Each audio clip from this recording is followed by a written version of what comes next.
Are the Tennessee Titans looking to trade for L'Jarius Sneed? Well, we got new reports that say Rand Carthon is making a push for the star Chiefs cornerback. We'll give you the latest on that and break it all down on what it would cost and how likely this is to happen here on Titans Today. We appreciate you watching as always. I'm your host, Jace Andrews, and today was an interesting day because, last night we got the report from Brad Stainbook saying the Tennessee Titans and Sneed have talked over the past 24 hours, per source. Wouldn't call that possibility dead yet. Now, before we break this all down, before I tell you why he says the possibility is dead yet or not, whatever, we'll talk about all that momentarily, but would you even like to have L'Jarius Sneed with the Tennessee Titans? Or do you think, no, I don't want him? Well, here's your time to weigh in on this question. Do you want Sneed on the Tennessee Titans? Well, then type T for trade. You think it's not worth it? You'd rather pass on this trade. Worry about other things? Then type P for pass. Let's kind of get into this with a backstory because I think that's definitely necessary. Because if you remember the tweet, it was saying it's not dead yet. Well, first of all, it had to be something to start for it to not be dead yet. This started all about a week ago when the Titans were honestly the front runner to land L'Jarius Sneed. Now, once Calvin Ridley was signed, that became a little less likely, obviously, just because you're paying Calvin Ridley $20+ million a year.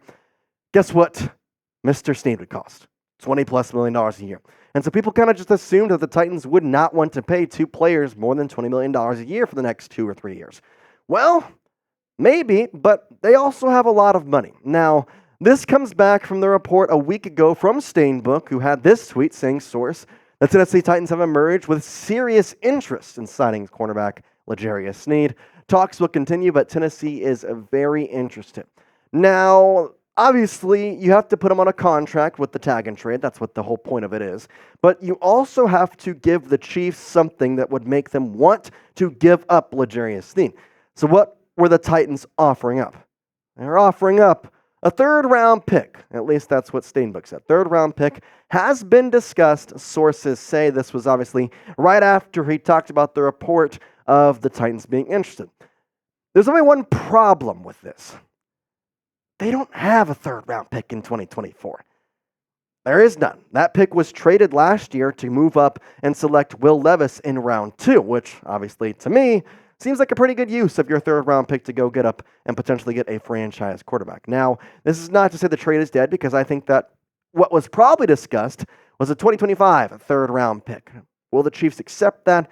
That's kind of the question. Now, I want this trade to get done. If you ask me personally, I feel like it's a pretty good deal for the Titans in terms of getting a star cornerback to pair with Awuzie, and on top of which you're able to really be able and bolster up your secondary, because we know that the secondary was a real problem last year. Roger McCreary wasn't good. Christian Fulton is no longer with the team. You had guys like Elijah Molden who kind of stepped out at times, but are you really going to rely on your second stringer to become your first string of everyday starter?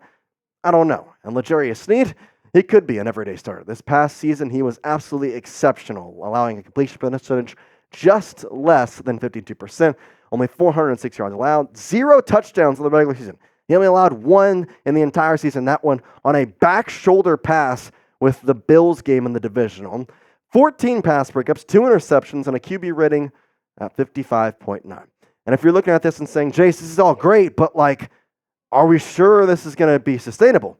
Well, look for yourself. This guy has been putting up stats like that for years and years. In fact, the past 4 years, he's been one of the best cornerbacks in the National Football League, at least in my opinion. 2021, 76 tackles, 7 tackles for loss, 8 pass breakups. And then these past 2 years, he has really emerged as a top cornerback in the league with back-to-back years of double digits in pass breakups and more than 2 interceptions, obviously 3 in 2022. Had 108 tackles, which for a quarterback isn't great. You'd rather the tackles be less, but it was around the ball is all I'll kind of say in my opinion. It's not just the stats, though, because obviously you can look at this and this will be great, but it's also about the way he plays in coverage and the stats against top-tier wide receivers. I think those are very important to look at. And, no shortage of good numbers when you look at L'Jarius Sneed facing top-level talent. A.J. Brown, one of the top receivers in the NFL, 1 reception, 8 yards. DJ Moore, although he had Justin Fields throwing to him, 3 receptions, 41 yards. Stephon Diggs, who, by the way, played against Sneed twice.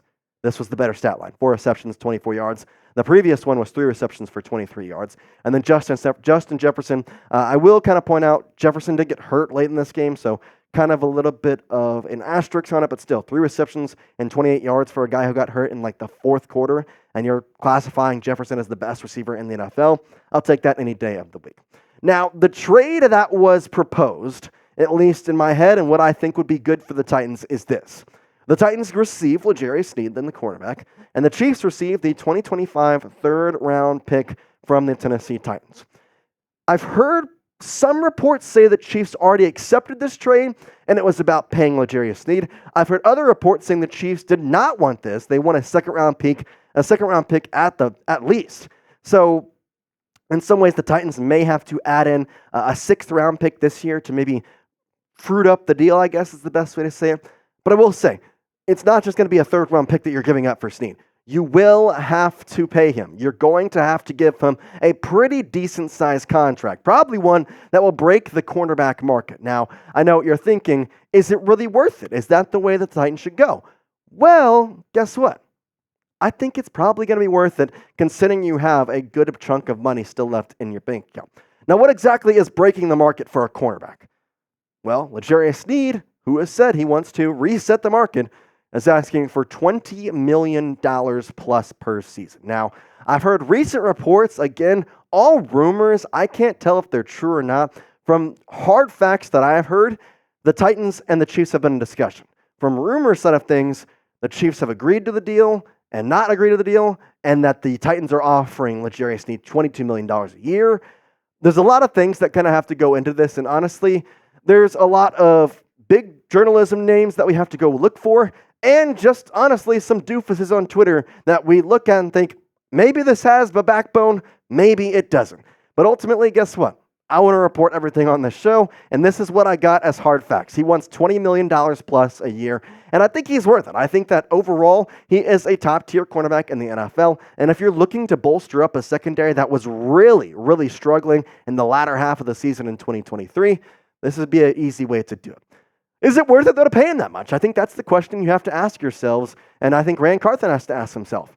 Would you pay L'Jarius Sneed $20 million a year? I think his age is good, and although there are some concerns, which we'll get to in a moment, is he worth it? If he is, at least if you think so, type Y for yes. If you think, nope, I don't want to pay him that much, that is too high a price, we can go get a cornerback in the draft or a cornerback somewhere else that would be about that caliber, or at least half that caliber and half the price as well. Then type in for no, Y for yes, if you're paying him, in for no, if you're not going to do that. Talk concerns here, because there are some things that have come out over the past couple days. Carrington Harris had the report. He's pretty reputable, a Kansas City guy, so I trust his reporting. Says a couple of things I can report / confirm for L'Jarius Sneed. No team has made a second-round offer. Kind of backtracking, that's what the Chiefs asked for L'Jarius Sneed. They want a second-rounder. Sneed is desired to become the highest-paid cornerback in the league, and that's been the major holdup. So again, it's the payment for Sneed. It's not about if the Chiefs will accept the pick or accept what the trade is, but it's about Sneed wanting to be paid. And, well, it has to be the Chiefs agreeing to the trade and Sneed agreeing to a contract. It takes two parties to tango in all of this. And the Chiefs, kind of see why, they're fine with him playing on the franchise tag next season. They see no problem with it. If he plays next year, they go win their 3rd Super Bowl in a row and they leave, I don't think they're going to have a problem with it. Now, the one thing that we did get from this that I think is important is the medicals are concerning, which he had some knee issues in the early part of 2023, just kind of a nagging knee issue. He missed a couple of practices throughout the beginning part. Besides that, though, not much after that. So I don't know if they're reappearing or if that's the main concern they've had for, I guess now at this point, over 7 months. I do want to say the Titans have already signed one quarterback in Chidobe Awuzie, who signed with the Titans on a 3-year, $36 million deal. It was $23 million guaranteed. And so this cornerback room did get somewhat of a bolster. If we say Roger McCreary, who was one of the starters last year, stays a starter and moves to cornerback 1, well, there you go.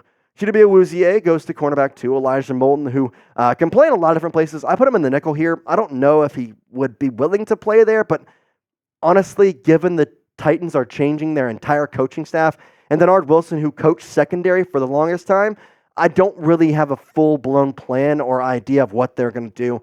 I fully expect the defense, the offensive scheme, everything to be a lot different than it was this past season. Cap space wise, we got to talk about that because, again, $20 million is a lot to pay for someone per year. They have $46 million left, so that's more than enough to pay your number 7 overall pick, or if you decide to trade back, whatever. Also, though, that's enough to pay $20 million to a L'Jarius Sneed type player. And I think the thing is, 4 years, $80 million is a lot of money, but it's something you can risk because of the financial situation you are in and the ability to really say, hey, Rand Carthon and A.B. Adams-Strunk have said the priority is winning. Well, here you put your money where your mouth is and go out and get another top-level talent after getting Calvin Ridley. I think it's 100% worth it. That's just my personal opinion. I think overall, L'Jarius Sneed is a top cornerback in the NFL. And if you look at his season stats, he was probably the top cornerback in the National Football League last year. I know there's people who wants to talk about his teammate Trent McDuffie, who I thought was also really good, and maybe was even better in the Super Bowl. But if you look at a season total, you compare L'Jarius Sneed to some of the top cornerbacks in the league, he is far and above the better one. I think you have to think about this from Rand Carthon's perspective as well. You are in your second offseason as the GM of the Titans. You've made one splash getting Calvin Ridley. But wouldn't it be nice to say to Titans fans, you mean everything to me. I want to win. And your second offseason, the offseason that you have money, you have control, you're fully into it, you fire your coach, and you are the full and vice president of the control of everything. You go out and you get, along with Calvin Ridley, L'Jarius Sneed. We'll have to see. Now, they have done a really good job at overhauling this team thus far in free agency, getting guys like Tony Pollard, who I think was a good sign. He'll be a good 1-2 punch with Tajay Spears. And then you got Lloyd Cushenberry, one of the top centers on the market. Boom, $50 million setting records because you had the money, may as well spend it. Chidobe Awuzie, I think, is a good signing, a veteran presence to where if you decide to draft a cornerback instead of getting L'Jarius Sneed, guess what? Awuzie can train him up and be able to make him a solid cornerback, whoever that may be. Kenneth Murray, that's your Azeez Al-Shaair replacement. Not too much to say about him. He hasn't played well in the time he's been in the NFL, but I think there's a lot of pros to his game. Then you got some kind of backup guys with Shadiq Charles, the offensive tackle, to have that depth role. Julius Chestnut re-signed on a 1-year deal. And then Mason Rudolph. I like the signing, 1 year, 3.62. You get a guy who has starter-level experience, was the single-handedly, at least in my opinion, the guy who single-handedly got the Pittsburgh Steelers to the playoffs last year. Granted, the Bills game wasn't impressive by any means. I think that some of his throws were more or less bad because of the receiver, not because of him. It was also pouring down rain. So not want to talk about too much about that, but I think Mason Rudolph is a pretty solid backup option to have. Then the big one, Calvin Ridley, 4 years, $92 million. And then we got 3 more, the re-signings of Nick Folk and Nick Westbrook-Akine, and then Sebastian Joseph Day, who signed a 1-year deal just yesterday to help out the defensive line, which, again, I still feel is struggling. Oh, by the way, they made all these moves, and they still have the draft. I think that's the thing people forget. You still have the NFL draft, and you have the number 7 overall pick. And in some ways, we've talked about it on the show, if Joe Alt is selected before pick 7, I think you trade back. I think you trade back. You potentially get Olu, and you get an extra first-round pick or an extra second-round pick. That's just the way I see it going. And this team is set up to be a potentially competitor in a really strong AFC South. All I can say is, man, it's exciting times in Nashville right now. So hit that subscribe button because, well, guess what? We're having a good time as well. And I hope the Titans just get better and better and better. And it seems as though Rand Carthon is making it a point that he wants this team to be a competitive team. And not just that, hopefully a playoff team in 2024. Hit that subscribe button, guys. And man, Titans fans, you know it. Tighten up and peace out.